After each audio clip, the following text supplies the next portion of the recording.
Alhamdulillah, alhamdulillahi ghafiri dhanbi wa qabili taubi syadidil iqabi tidawli la ilaha illa wallahul masir.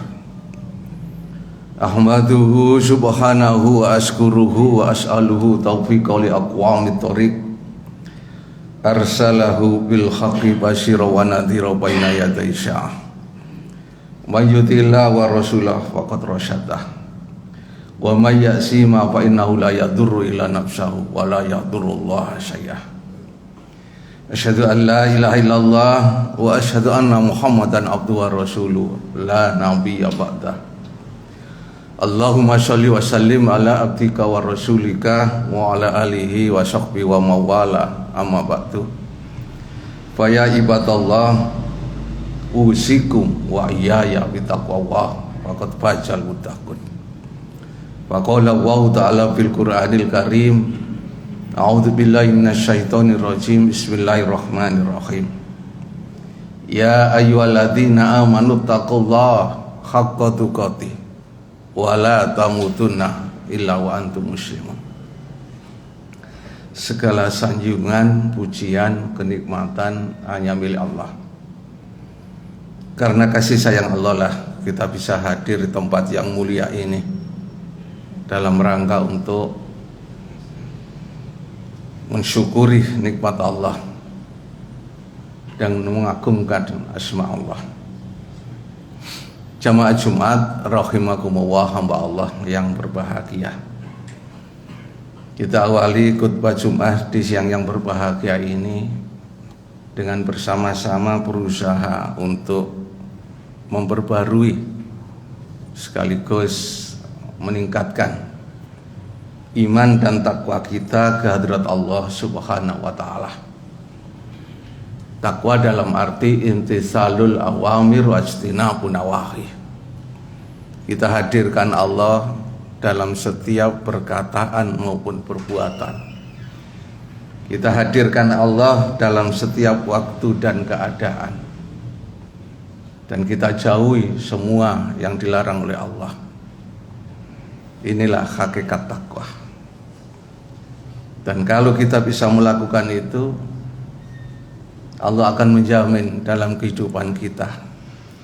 Sebagaimana janji Allah dalam surat At-Tolaq ayat 2. Wa may yattaqillah yaj'al lahu makhraja wa yarzuqhu min haitsu la yahtasib.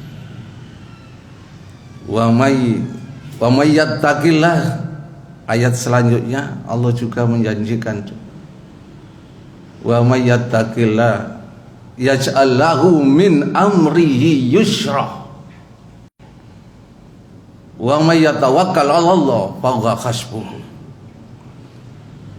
Barang siapa yang bertakwa kepada Allah dengan sebenar-benarnya takwa, artinya bisa menjaga segala tutur kata, pola tingkah maupun tingkah lakunya. Jangan sampai apa yang diucapkan, apa yang dilakukan ini mencelakakan kehidupan kita di akhirat kelak. Maka janji Allah, yaj'al lahu makhraja, Allah akan menjadikan kesulitan hidupnya itu pasti akan diberikan jalan keluar. Wa yarzuqhu min haitsu la yahtasib, dan Allah akan menjamin rizki kita dari segala penjuru. Wa huwa hasbuh, dan Allah akan menjamin itu kebutuhan kita. Itu janji Allah yang akan diberikan pada kita.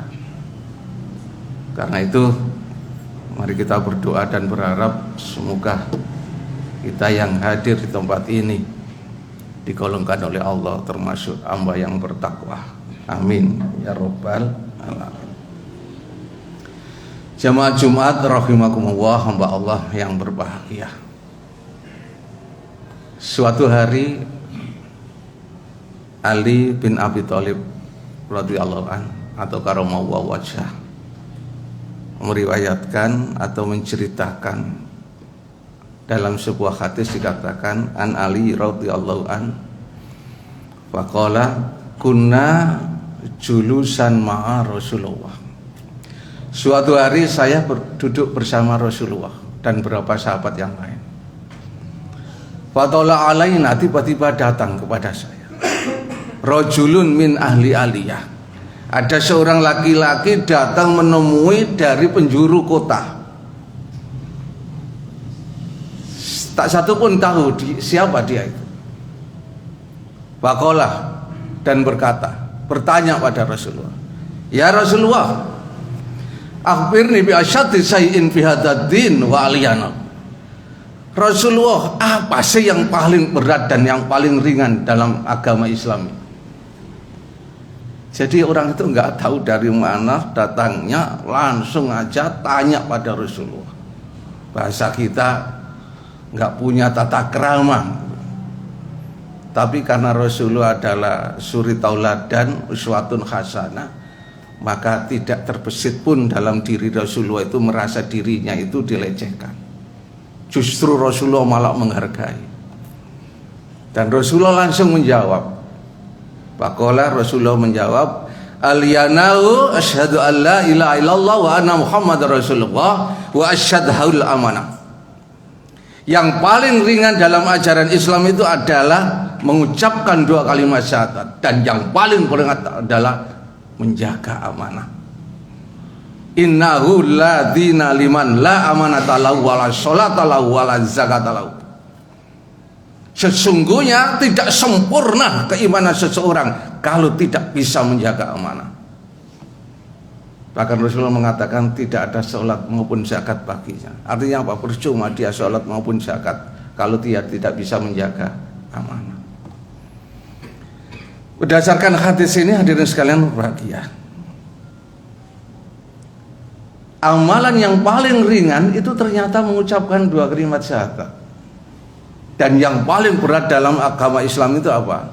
Menjaga amanah. Jadi menjaga amanah ini adalah amalan yang paling berat. Lantas pertanyaannya, amanah itu apa sih?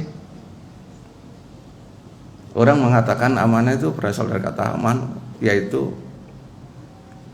jujur atau dipercaya atau mungkin menjaga titipan dan lain sebagainya.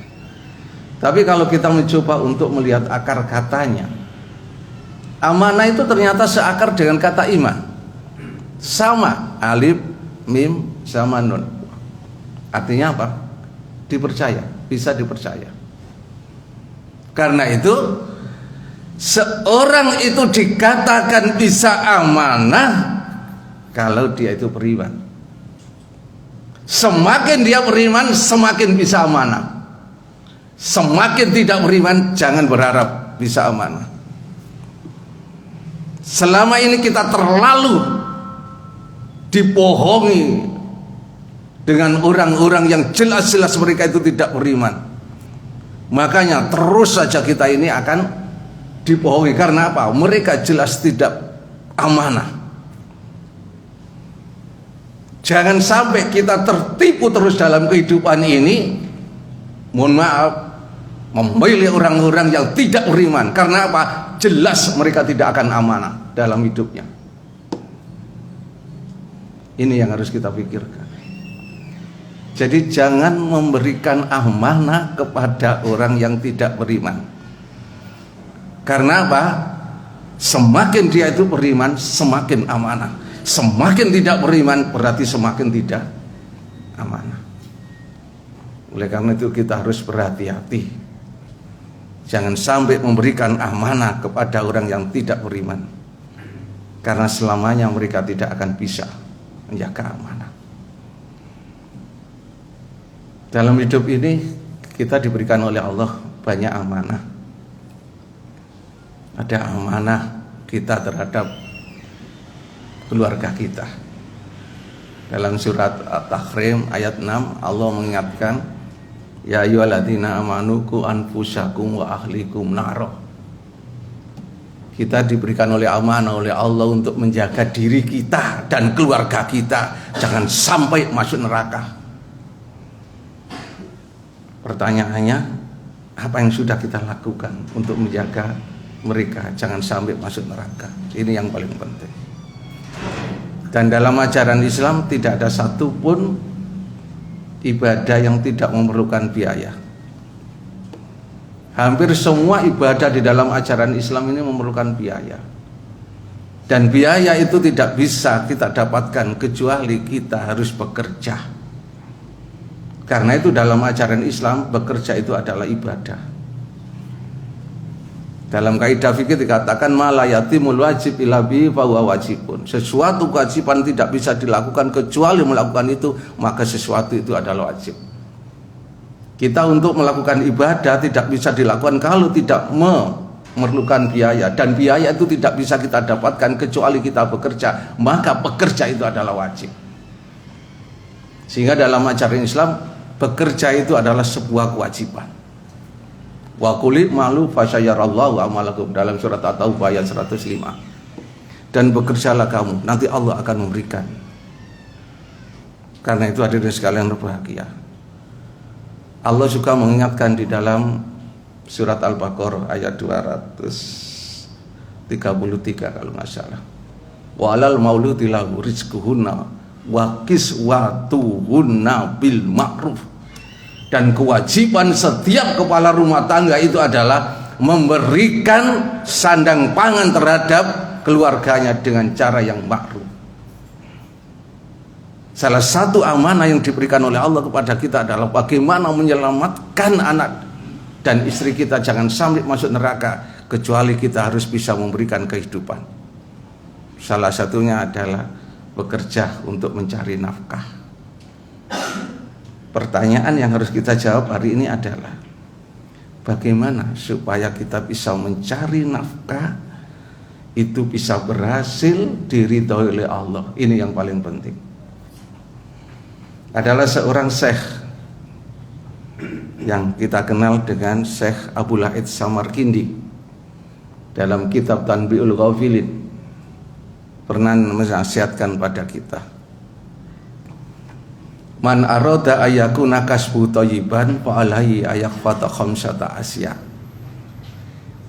Kalau kamu kepingin dalam mencari nafkah itu bisa berhasil dan diridhoi oleh Allah SWT, maka jagalah khamsata asya, 5 perkara. Apa itu hadirin sekalian pertama? Yang pertama, ayu akhira syai'an min faraidillahi ta'ala li ajil kasbi wala yudkhilanak syafiya. Jangan mengakhirkan atau mengurangi kewajiban kita kepada Allah dalam bekerja. Kita ini bekerja mencari rezekinya Allah. Tega-teganya kita ini mengakhirkan, bahkan tidak melaksanakan kewajiban kita pada Allah. Padahal rezeki itu min Allah, dari Allah. Kita mencari rezekinya Allah, tapi mengapa ketika kita mencari rezekinya Allah sampai berani meninggalkan perintahnya Allah? Yang mungkin kita nggak meninggalkan, tapi senantiasa mengakhirkan. Sholat Jumat ini jelas dalam surat Al-Jum'ah dikatakan, idza nudiya lis sholati min yaumil jum'ah fas'au ila dzikrillah wa dzarul bait. Apa katanya Allah? Dzalikum khairul lakum in kuntum. Tidak ada yang paling baik kecuali kita apa? Memenuhi kewajiban kita melaksanakan sholat Jumat. Tapi apa yang terjadi? Kita senantiasa tidak pernah memikirkan Jumatan kita ini adalah sesuatu yang paling baik. Justru kita melaksanakan sholat Jumat yang hanya sekedar kewajiban, bukan menjadi sebuah kebutuhan. Padahal Rasulullah pernah mengatakan, ju'ilal imamu liyutama bi, dijadikan imam itu untuk diikuti. Idza kabaro fakabiru. Orang yang paling baik melaksanakan sholat itu adalah idza kabaro fakabiru. Ketika imamnya takbir, mengikuti takbir. Oh, itu sholat yang paling baik. Tapi kenyataan kita, imamnya sudah takbir, kita mohon maaf baru datang. Imamnya sudah takbir, mohon maaf, bahkan imamnya sudah mau salam, kita baru datang. Ini menunjukkan bahwasanya keimanan kita ini masih perlu dipertanyakan.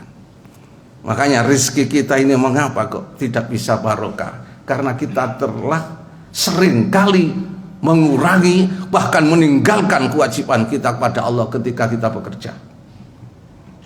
Itu yang pertama. Jangan mengakhirkan atau mengurangi kewajiban kita kepada Allah ketika kita bekerja.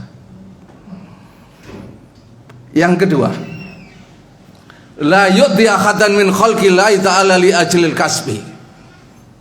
Abu Laid Samarkindi mengingatkan pada kita, kalau bekerja untuk mencari nafkah dalam rangka memenuhi kebutuhan rumah tangga kita, jangan sekali-kali bekerja untuk mendapatkan nafkah itu dilakukan dengan cara menyakiti hati orang lain. Bagaimana bentuk menyakiti hati orang lain? Mungkin kita mendapatkan mohon maaf, bahasa kita untung lah, atau bahasa Jawanya badi. Hanya badi atau untung 2.000 atau mungkin 5.000 sampai kita berani membijui orang lain, menipu orang lain, membohongi orang lain. Harta yang kita dapatkan dengan cara menipu, menyakiti hati orang lain, sampai kapanpun tidak akan bisa memberikan keberkahan pada kita. Ini yang harus kita pikirkan ini. Kita mungkin seringkali mendapatkan rezeki, tapi pertanyaannya itu kita dapatkan dengan cara menyakiti hati orang lain apa enggak? Kalau itu kita dapatkan dengan cara menyakiti hati orang lain, jangan berharap rezeki kita itu akan bisa barokah. Barokah wali walakum bil Qur'anil azim wa nafa'ni wa iyyakum bima fihi innahu wasyami'un alim.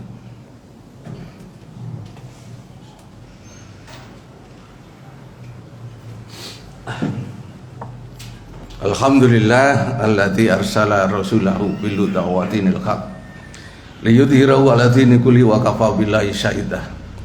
Asyhadu an la ilaha illallah wa asyhadu anna Muhammadan abduhu wa rasuluh. Amma ba'du. Jamaah Jumat rahimakumullah, hamba Allah yang berbahagia. Izinkanlah dalam khutbah yang kedua ini kami ingin melanjutkan yang belum tersampaikan. Insya Allah masih ada 3 ya. Nasihat Abu Laid Samarkindi dalam kitab Tanbihul Ghafilin itu menasihatkan pada kita bagaimana cara mencari rezeki Allah yang barokah. Yang pertama, ketika kita bekerja jangan mengakhirkan atau mengurangi kewajiban kita pada Allah. Apapun yang terjadi, kewajiban kita pada Allah, ibadah kepada Allah itu mutlak, tidak boleh ditunda-tunda.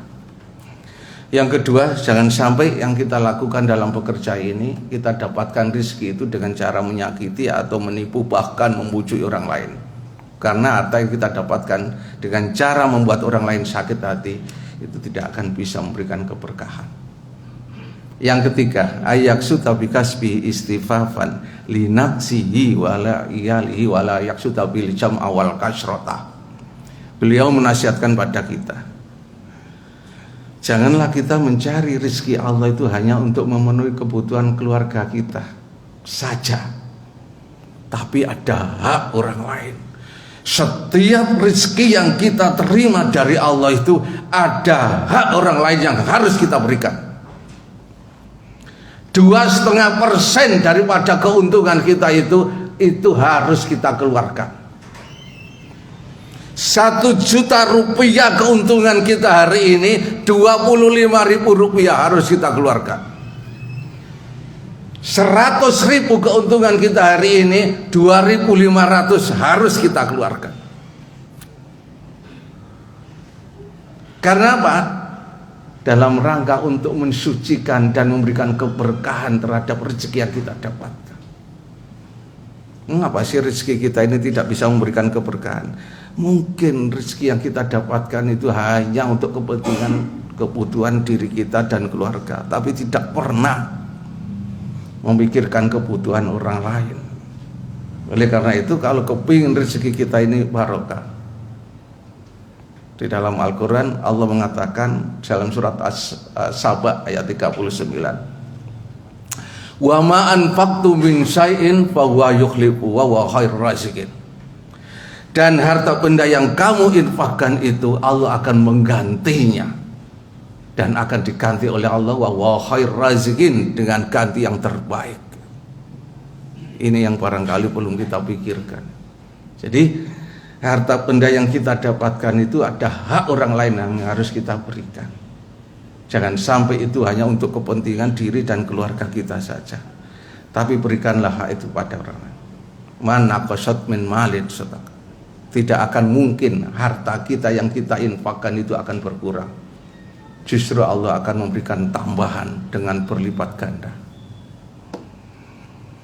Lah yang keempat, hadirin sekalian berbahagia, nasihat Abu Laid Samarkindi di dalam mencari rezeki itu adalah an la yasada nafsahu fil kasbi jiddan. Janganlah engkau bekerja dengan cara apa?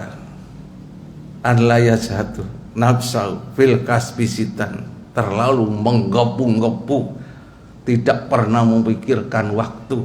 Artinya apa? Terlalu berlebih-lebihan.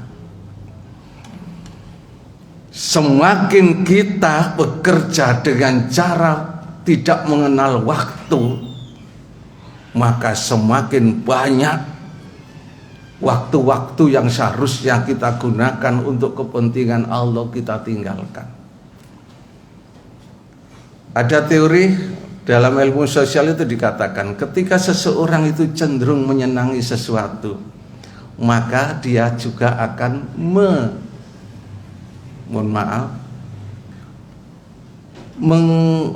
menghindari atau menyepelekan yang lain. Ketika kita senang pada keluarga, kita mungkin akan habis waktu kita itu untuk keluarga tanpa memikirkan yang lain.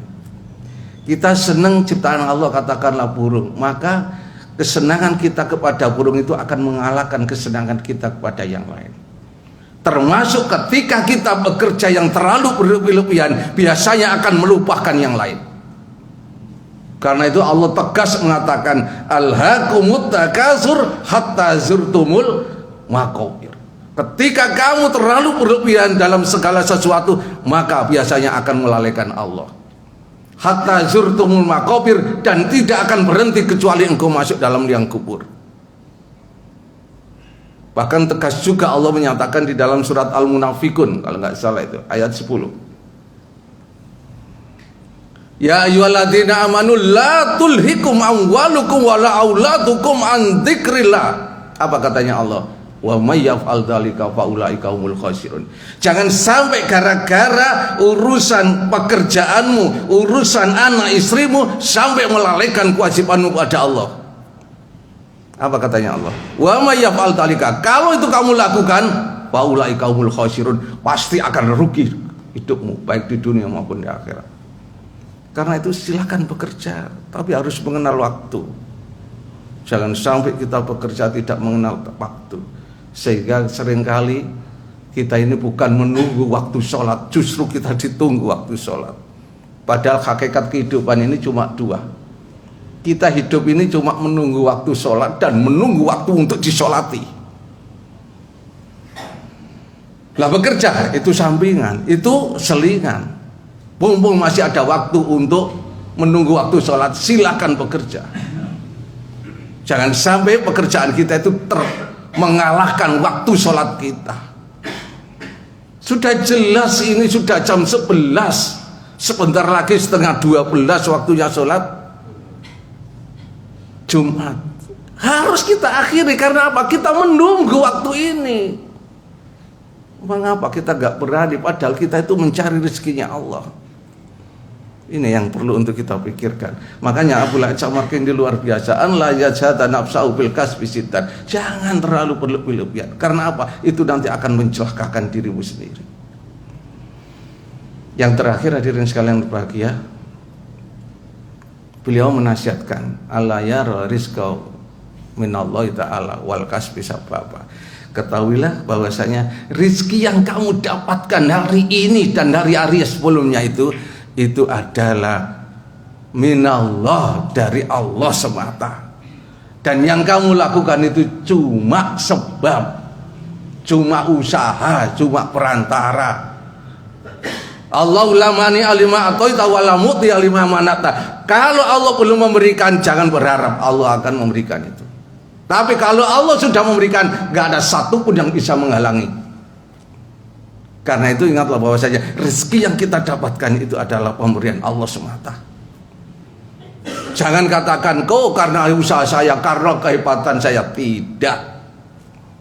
Allahu yabsutu rizqa liman yasha wa yaqdiru. Allah lah yang meluaskan dan Allah lah yang menyempitkan.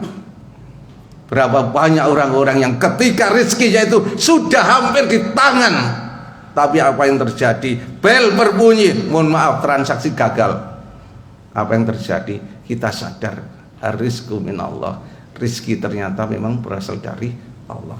Dan yang kita lakukan ini hanya sekedar usaha.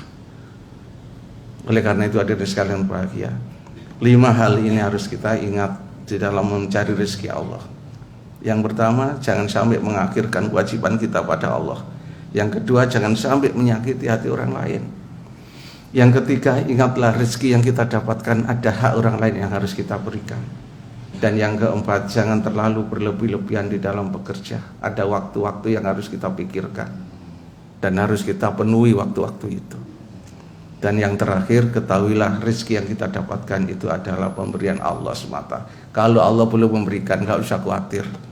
Karena hakikat rezeki itu tidak akan mungkin pernah salah alamat. Ketika ada seorang sufi itu ditanya, mengapa Anda hidup Anda tenang? Saya tahu bahwasanya rezeki yang diberikan oleh Allah tidak mungkin salah alamat kepada saya. Karena itu nggak mungkin rezeki saya ini diambil orang. Oleh karena itu hati saya tenang. Sebab apa? Rezeki itu dari Allah. Dan kalau Allah memang belum memberikan itu, ya nggak apa-apa. Dan nggak akan mungkin Allah salah alamat ketika memberikan rezeki kepada saya. Oleh karena itu ada sekalian bahagia, yakinlah selama kita berusaha dan nggak usah khawatir. Allah jelas mengatakan dalam surat Hud ayat 6, wa ma min dabatin fil ar illa Allahu rizquha. Dan tidak ada satupun makhluk melata di atas bumi ini termasuk manusia kecuali Allah sudah mencukupi rizkinya. Karena itu silakan kita berusaha, silakan kita mencari rezeki Allah, tapi yakinlah rezeki yang diberikan oleh Allah tidak akan mungkin salah alamat. Dan kalau memang belum kita dapatkan, tetap kita berusaha. Insya Allah Allah akan memberikan rezeki kepada kita. Demikian khutbah yang bisa kami sampaikan, semoga ada guna dan manfaatnya. Akhirnya marilah kita akhiri khutbah ini dengan memanjatkan doa, semoga Allah meridhai apa yang kita lakukan, mengampuni dosa-dosa kita dan menerima amal ibadah kita. Allahumma sholli wa sallim ala Muhammad alhamdulillahi rabbil alamin. Allahumma ighfir lil mu'minina wal mu'minat wal muslimina wal muslimat al ahya'i minhum wal amwat. Innaka sami'un qaribun mujibud da'wah ya qadiyal haja. Allahumma la tada' lana dhanban illa ghafartah wa la aiban illa syatartah wa la maridun illa syafaitah wa la hamman illa kharajta wa la hajatan min khawaid dunya illa qadaita. Rabbana hab lana min azwajina wa dzurriyyatina qurrata a'yun waj'alna lil muttaqina imama. Rabbana taqabbal minna innaka antas syami'un alim wa tub alaina innaka antat tawwabur rahim. Rabbana atina fid dunya hasanah wa fil akhirati hasanah wa qina adzabannar wa adkhilna jannata ma'al abrar ya aziz ya ghaffar ya rabbal alamin. Subhana rabbika rabbil izzati amma yasifun wa salamun alal mursalin walhamdulillahi rabbil alamin. Qamussalam.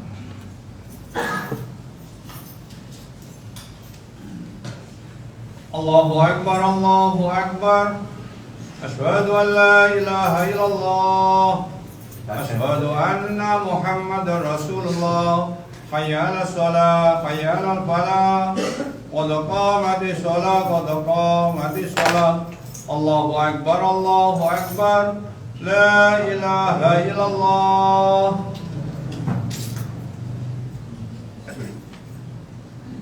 Udah nggak apa kan?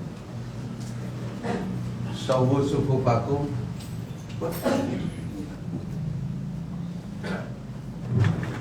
Oh.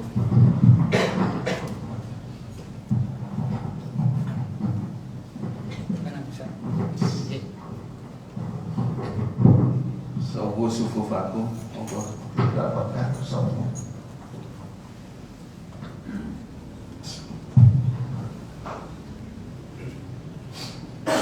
Allahu Akbar.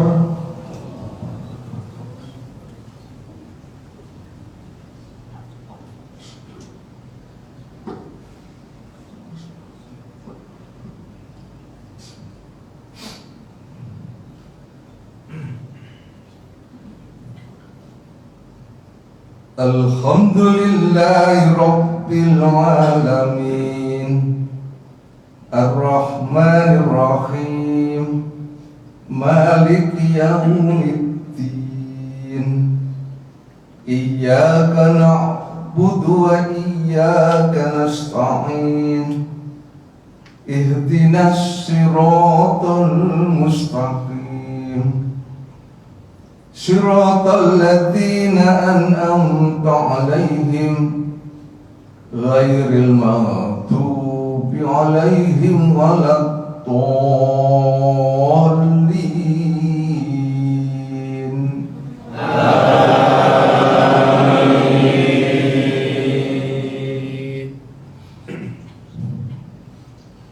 Aqimis salata liduluqis samsi ila ghasaqil laili wa qur'anal fajr Inna qur'anal fajri kana mashhuda Wa minal laili fatahajjad bi nafilatan lak Asa ayyab'asaka rabbuka maqaman mahmuda Wa qur rabbi adkhilni mudkhala sidqin wa akhrijni mukhraja sidqin waj'al li min ladunka sultanan nasira Wa qul ja'al haqq wa zaqal batil Innal batila kana jahuqa Wa nunazzilu minal qur'ani ma huwa shifaa wa rahmatul lil mu'minin Wa la yazidu adh-dhalimina illa khasara Allahu Akbar. Subhanallah.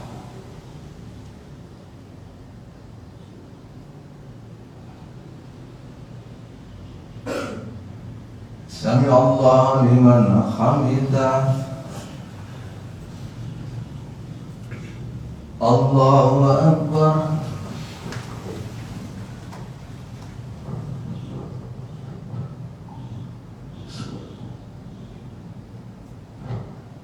Allahu Akbar.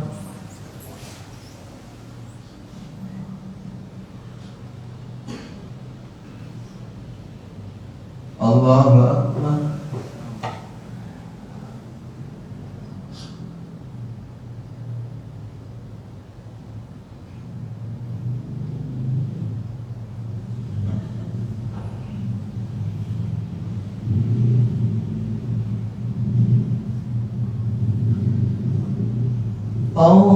Allahu Akbar.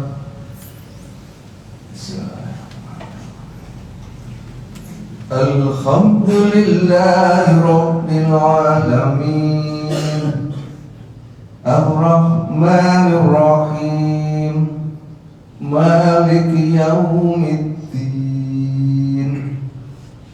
Iyyaka na'budu wa iyyaka nasta'in Ihdinas siratal mustaqim Siratal ladzina an'amta 'alaihim ghairil maghdubi 'alaihim waladdallin.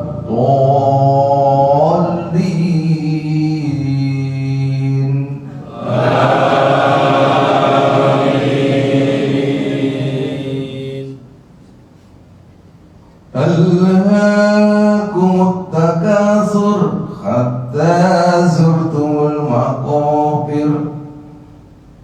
Kalla sawfa ta'lamuna thumma kalla sawfa ta'lamun. Kalla law ta'lamuna 'ilmal yaqin latarawunal jahim. Thumma latarawunnaha 'ainal yaqin. Thumma latus'alunna yawma idzin 'anin na'im. Allahu Akbar. Subhanallah.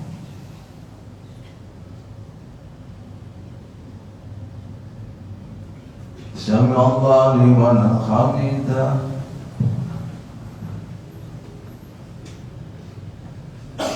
Allahu Akbar.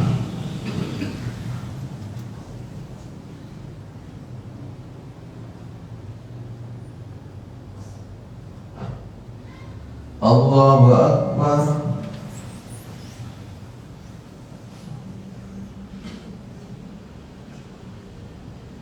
Allahu Akbar.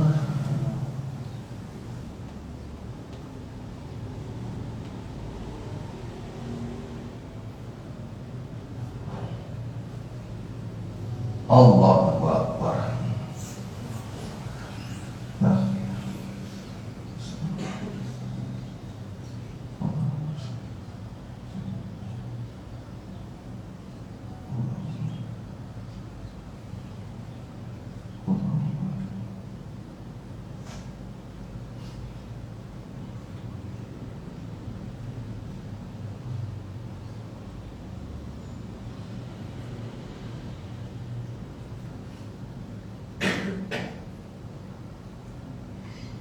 Assalamualaikum warahmatullahi wabarakatuh. Assalamualaikum warahmatullahi